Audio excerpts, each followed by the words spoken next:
Syria is often spoken about as a modern war zone, but long before headlines and borders, Syria was one of the beating hearts of human civilization.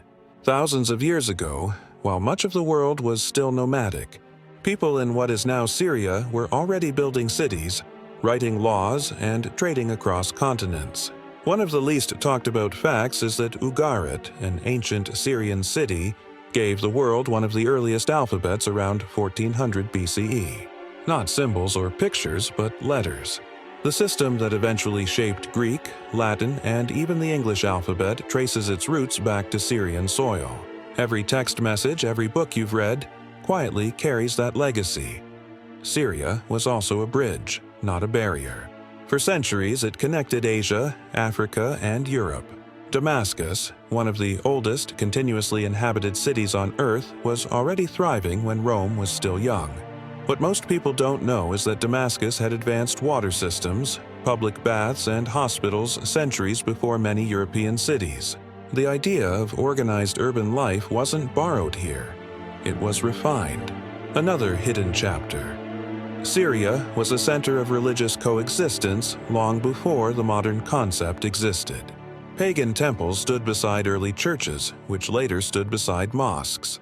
The Umayyad Mosque in Damascus still contains a shrine believed to hold the head of John the Baptist, respected by both Christians and Muslims. This wasn't accidental tolerance, it was daily life. Syria also quietly shaped global trade. Long before the Silk Road became famous, Syrian merchants were exporting glass, textiles, and spices.